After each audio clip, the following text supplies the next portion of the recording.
Хемороидалната болест е състояние, за което не се говори открито, а всъщност засяга голяма част от населението. В действителност обаче на един от всеки трима се налага да се консултира с лекар поне веднъж в живота си. Тази патология може да се прояви във всеки етап от живота, както при мъжете, така и при жените. Хората често се срамуват да говорят за това и предпочитат да не казват на никого. Но ако хемороидалната болест не се лекува още от самото начало, тя се задълбочава и става все по-болезнена. Ето защо аз съм тук, за да ви обясня тази патология. За да се лекува бързо и ефективно този проблем, е важно той да бъде разбран. Това ще помогне да се избегнат усложненията и така малко превенция днес ще спести много лечение утре.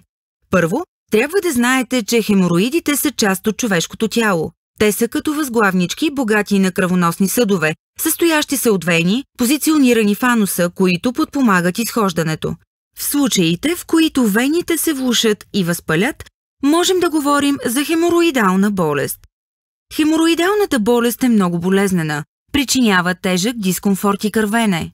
Всички тези симптоми могат да променят значително стандарта ви на живот.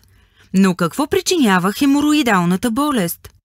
Хемороидалната болест е следствие от повишено вътрекоремно налягане, причинено от запек, заседнал начин на живот, алкохол, бременност или пикантна храна.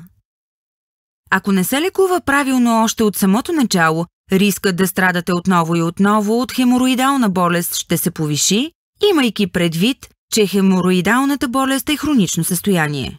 Но как можем да избегнем да не стигаме до това състояние? Прости ежедневни действия като прием на повече фибри, редовни упражнения, да не се застоявате на тоалетната чиния за дълго и пиенето на повече вода могат да помогнат. В същото време има много медикаменти, които ще облегчат симптомите, но те не са непременно еднакво ефективни, особено по отношение на протекцията на хемороидалните вени.